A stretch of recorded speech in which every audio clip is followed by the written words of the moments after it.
दोस्तों पूनावाला फिनकॉर्प में जब हम पर्सनल लोन के लिए अप्लाई करते हैं तो यहाँ पर पर्सनल लोन में ही दो तरह की कैटेगरी दी गई है। आप स्क्रीन पर भी देख पा रहे हो, जैसे कि पहला है इंस्टेंट लोन और दूसरा है पर्सनल लोन। अब दोनों में क्या डिफरेंस है, हमें किस में अप्लाई करना चाहिए जिससे हमारा लोन अप्रूवल तुरंत आ जाए, और यहाँ पर कि दोनों में टर्म एंड कंडीशन क्या क्या दी गई है, ये सब कुछ आज मैं आपको इस वीडियो में बताने वाला हूँ। और यहाँ पर लोन के लिए अप्लाई कैसे करना है इसका कंप्लीट प्रोसेस भी आज आपको बताऊंगा। यानी कि लोन के लिए अप्लाई करने से लेकर जो लोन अमाउंट है वो हमारे बैंक में कैसे ट्रांसफर होती है, ये सब कुछ आज मैं आपको इस वीडियो में बताने वाला हूं। तो बस आगे बढ़ने से पहले आपसे एक छोटी सी रिक्वेस्ट है, वीडियो को एक लाइक और चैनल को सब्सक्राइब जरूर कर लीजिए। तो अब यहाँ पर लोन के लिए अप्लाई करने के लिए आपको करना क्या है, पूनावाला फिनकॉर्प करके इसका एप्लीकेशन है जिसे आपको प्ले स्टोर से डाउनलोड कर लेना है। वैसे इस ऐप का लिंक मैं नीचे डिस्क्रिप्शन में भी दे दूंगा। तो जैसे आप ऐप को इंस्टॉल करके ओपन कर लोगे, आपको इस तरह से इंटरफेस दिखाई देगा। अब यहाँ पर आपको नीचे अपना मोबाइल नंबर एंटर करना है और नीचे कंटिन्यू पर क्लिक कर देना है। फिर आपके डेट ऑफ बर्थ जो कि आपके आधार कार्ड या फिर आपके पैन कार्ड पे है, वो डेट ऑफ बर्थ आपको यहाँ पर से सिलेक्ट करनी है और नीचे गेट ओटीपी पर क्लिक कर देना है।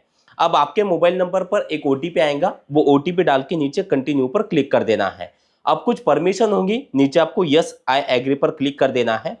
अब इस तरह से main home page Poonawalla Fincorp का आपके सामने ओपन हो जाएगा। अब यहाँ पर से आपको सारी बातों को ध्यान से समझना है। अब जैसे कि मैंने आपको बताया था कि यहाँ पर पर्सनल लोन में ही दो तरह के लोन है। आप यहाँ पर देख पा रहे हो, पहला है इंस्टेंट लोन और दूसरा है पर्सनल लोन। अब हमें किस में अप्लाई करना चाहिए, तो जैसे कि पहला है पर्सनल लोन, हम पहले इसे समझ लेते हैं कि यहाँ पर किस कैटेगरी के लोग अप्लाई कर सकते हैं। तो जैसे आप यहाँ पर पर्सनल लोन पर क्लिक कर दोगे तो इस तरह से इंटरफेस आपको दिखाई देगा। अब यहाँ पर डिटेल फिल करने से पहले यहाँ पर जो जरूरी बातें हैं, यानी कौन यहाँ पर अप्लाई कर सकता है, तो नीचे आप जैसे कि देख पा रहे हो, यहाँ पर जो रेट ऑफ इंटरेस्ट है वो 9.99% से स्टार्ट हो जाता है। और यहाँ पर आप नीचे प्रोसेसिंग फीस देख रहे हो जो कि 3% प्लस टैक्सेस यहाँ पर आपको लगने वाले हैं। अब यहाँ पर एक चीज आप नोटिस करिएगा, यहाँ पर जो टेन्योर है वो 1 साल से लेकर 7 साल तक का दिया गया है और यहाँ पर जो लोन अमाउंट है वो 50 लाख रुपए तक की दी जाती है। अब यहाँ पर आपने एक चीज देख ली होंगी कि यहाँ पर 50 लाख रुपए तक का जो लोन है वो मिलता है। इसका मतलब यहाँ पर वही लोग अप्लाई करते हैं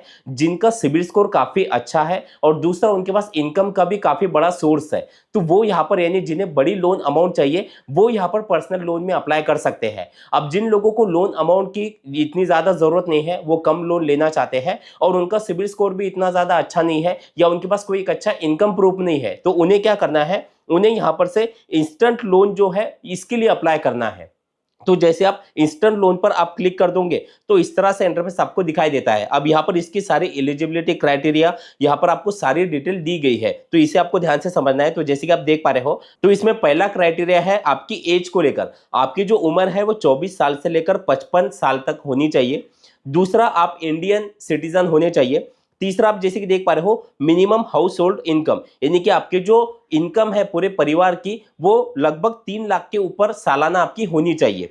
अब नीचे आप जैसे कि देख पा रहे हो, यहाँ पर अफोर्डेबल ईएमआई है। रीपेमेंट टेन्योर आप देख रहे हो 12 महीने से लेकर 36 महीने तक का टेन्योर यहाँ पर दिया गया है और इंटरेस्ट रेट जो है वो 16% पर ईयर के हिसाब से शुरू हो जाता है। अब इंटरेस्ट रेट भी आपके सिबिल स्कोर पर भी आपके प्रोफाइल पर डिपेंड करता है। अब नीचे आप जैसे कि देख पा रहे हो, अगर हम डॉक्यूमेंट की बात करें तो केवाईसी के लिए आपके पास पैन कार्ड और आधार कार्ड होना चाहिए। अगर ये है तो आप यहाँ पर अप्लाई कर सकते हो। और यहाँ पर आप मिनिमल चार्जेस भी देख रहे हो, प्रोसेसिंग फीस के चार्जेस दिए गए हैं। और यहाँ पर एक और जरूरी पॉइंट आप यहाँ पर देख पा रहे हो, फोरक्लोजर चार्जेस जो है वो 0 है, यानी कभी अगर आप ये पूरी लोन अमाउंट अगर फोरक्लोज करना चाहते हो तो आपको एक्स्ट्रा चार्जेस देने की जरूरत नहीं है। तो अब आपको अप्लाई करने के लिए करना क्या है, नीचे अप्लाई नाउ का ऑप्शन है, इस पर आपको क्लिक कर देना है। अब इस तरह से इंटरफेस खुल जाएगा। अभी जो तीनों छोटे बॉक्स है इसमें आपको क्लिक करना है और सबमिट पर क्लिक कर देना है।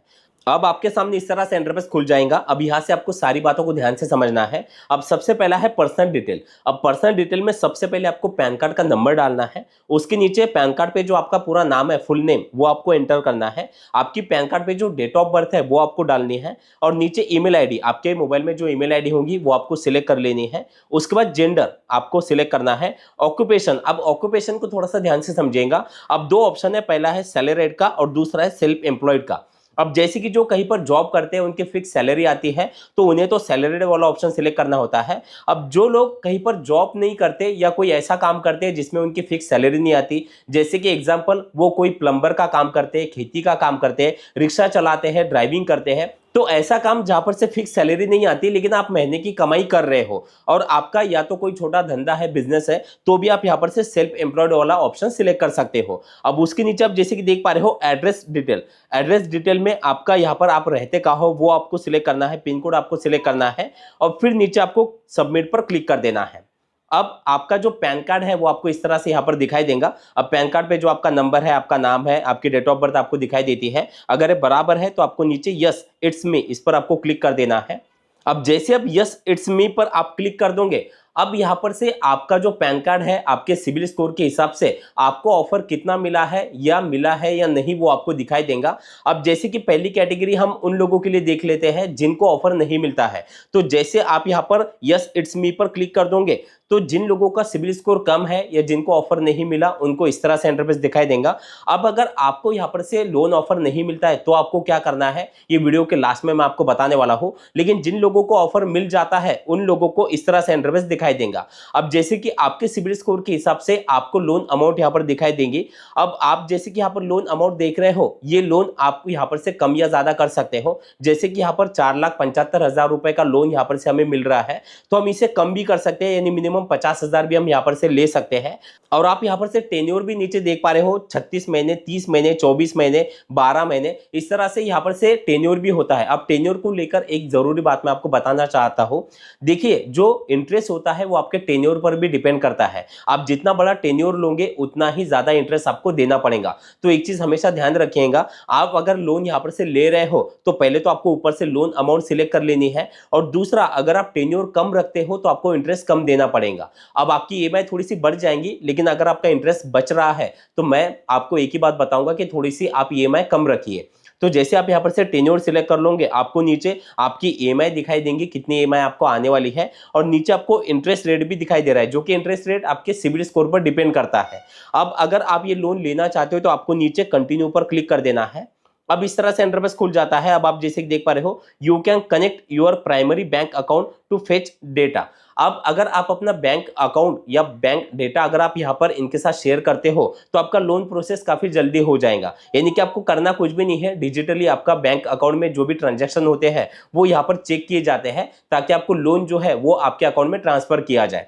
अब आपको करना क्या है, नीचे आपको कंटिन्यू पर क्लिक कर देना है।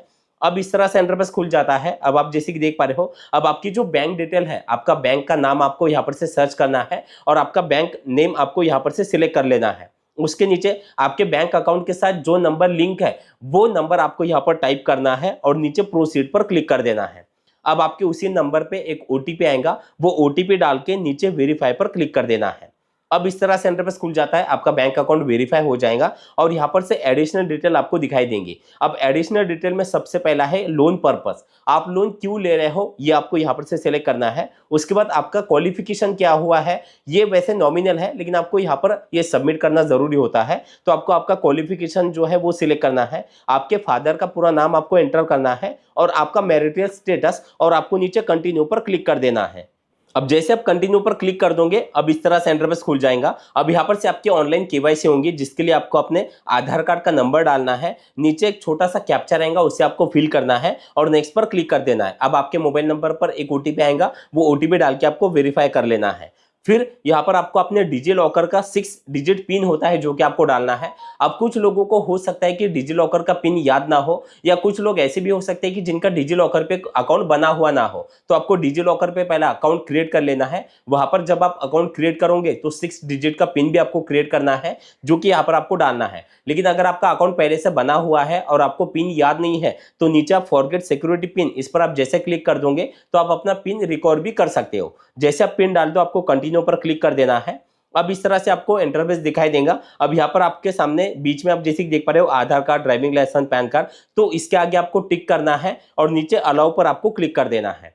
अब यहाँ पर आपके आधार कार्ड पे जो आपका एड्रेस है, आपका नाम है, वो सब कुछ डिटेल आपको यहाँ पर दिखाई देंगे। और नीचे आप जैसे देख पा रहे हो सिलेक्ट ओनरशिप टाइप, यानी कि आप जहाँ पर रह रहे हो वो घर आपका खुद का है या आप रेंट से रहते हो वो आपको सिलेक्ट करना है। और नीचे आप जैसे कि देख पा रहे हो जो एड्रेस आपने सिलेक्ट किया है वहां पर आप अभी रहते हो या नहीं वो आपको यस और नो में सिलेक्ट करना है और कंटिन्यू पर क्लिक कर देना है। अब आप जैसे कि देख पा रहे हो इस तरह से इंटरफेस खुल जाता है। सेटअप ईएमआई ऑटो पे, यानी कि जो आपकी ईएमआई आने वाली है वो आप कौन से बैंक से देने वाले हो, क्योंकि यहाँ पर ऑटोमेटिक आपके बैंक से आपकी ईएमआई कट हो जाती है, ऑटो डेबिट हो जाती है। तो उसके लिए आपको आपका बैंक डिटेल यहाँ पर दिखाई देगा। अगर आप चेंज करना चाहो तो भी कर सकते हो। अब नीचे आप जैसे कि देख पा रहे हो यहाँ पर आपको आपकी जो बैंक डिटेल है वो आपकी नेट बैंकिंग या फिर डेबिट कार्ड के साथ आपकी कनेक्ट होनी चाहिए, यानी कि आपके पास या तो डेबिट कार्ड होना चाहिए या फिर आपके नेट बैंकिंग आपकी जो है वो एक्टिव होनी चाहिए। तो जैसे कि आप नीचे जैसे कि अगर आप डेबिट कार्ड के जरिए करना चाहते हो तो ये ऑप्शन आपको सिलेक्ट करना पड़ेगा। डेबिट कार्ड से कर रहे हो तो आपके डेबिट कार्ड का नंबर, एक्सपायरी डेट जो भी है वो आपको सिलेक्ट करनी होती है। और अगर आप नेट बैंकिंग के जरिए करते हो तो फिर नेट बैंकिंग में आपकी यहाँ पर आईडी आपको डालनी होती है, पासवर्ड डालना होता है और आपको लॉगिन पे क्लिक करना होता है। अब आपके सामने इस तरह से इंटरफेस खुल जाएगा। अब यहाँ पर आपके मोबाइल नंबर पर एक पासवर्ड सिक्योरिटी कोड आता है, वो यहाँ पर आपको डालना है और कंफर्म पे क्लिक कर देना है। जैसे आप कंफर्म पे क्लिक कर देते हो, अब आप जैसे कि देख पा रहे हो जो हमने लोन सिलेक्ट किया था वो यहाँ पर आपको इस तरह से दिखाई देगा, जिसमें आपको लोन अमाउंट यहाँ पर आपको दिखाई देंगे। उसके बाद आपको यहाँ पर टेन्योर दिखाई देता है, रेट ऑफ इंटरेस्ट दिखाई देता है, नीचे प्रोसेसिंग फीस के चार्जेस, जीएसटी के पैसे कितने कटेंगे और ये प्रोसेसिंग फीस के चार्जेस, जीएसटी के पैसे कट होकर आपके अकाउंट में कितने अमाउंट ट्रांसफर होंगी वो आपको यहाँ पर नीचे दिखाई देंगे। तो अब ये लोन अमाउंट आपको बैंक अकाउंट में ट्रांसफर करने के लिए करना क्या है, नीचे बस आपको प्रोसीड का ऑप्शन दिखाई देगा। जैसे आप उस पर क्लिक कर दोगे तो कुछ ही घंटों के अंदर ये जो अमाउंट है आपके बैंक अकाउंट में ट्रांसफर हो जाएंगी। अब एक लास्ट में आपको जरूरी बात बताना चाहता हूं कि देखिए अगर आपने यहाँ पर से लोन लिया है या आप किसी भी लोन एप्लीकेशन से अगर लोन लेते हो तो यहाँ पर आपको पता है कि रेट ऑफ इंटरेस्ट ज्यादा होता है। तो अगर आपने लोन लिया है तो जो भी ईएमआई आपको, जो भी डेट आपको मिली है, आपको उसी डेट को आपकी ईएमआई जो है वो पे करनी है, क्योंकि अगर आप एक भी ईएमआई बाउंस कर दोगे तो आपको पेनल्टी की भी चार्जेस काफी ज्यादा लगेंगे। दूसरा, यहाँ पर ऑलरेडी हमारा इंटरेस्ट ज्यादा जाता है तो आपको इंटरेस्ट का भी पैसा देना पड़ेगा, पेनल्टी का भी पैसा देना पड़ेगा और आपके जो सिविल स्कोर है वो सिविल स्कोर भी आपका कम होगा। और दोबारा अगर आप कभी इमरजेंसी में लोन लेना चाहो तो आपको लोन लेने में काफी मुश्किलें हो जाएंगी। इसलिए अगर आपने लोन लिया है तो टाइम टू टाइम आपको पे करना है ताकि आपका सिविल स्कोर भी बढ़े और दोबारा आपको कहीं पर से भी लोन मिल जाए। तो दोस्तों इस तरह से आप पुनावाला फिनकॉर्प में पर्सनल लोन के लिए अप्लाई कर सकते हो। वीडियो आपको कैसा लगा कमेंट में जरूर बताना। चलिए थैंक यू सो मच, मिलते हैं अगले वीडियो में।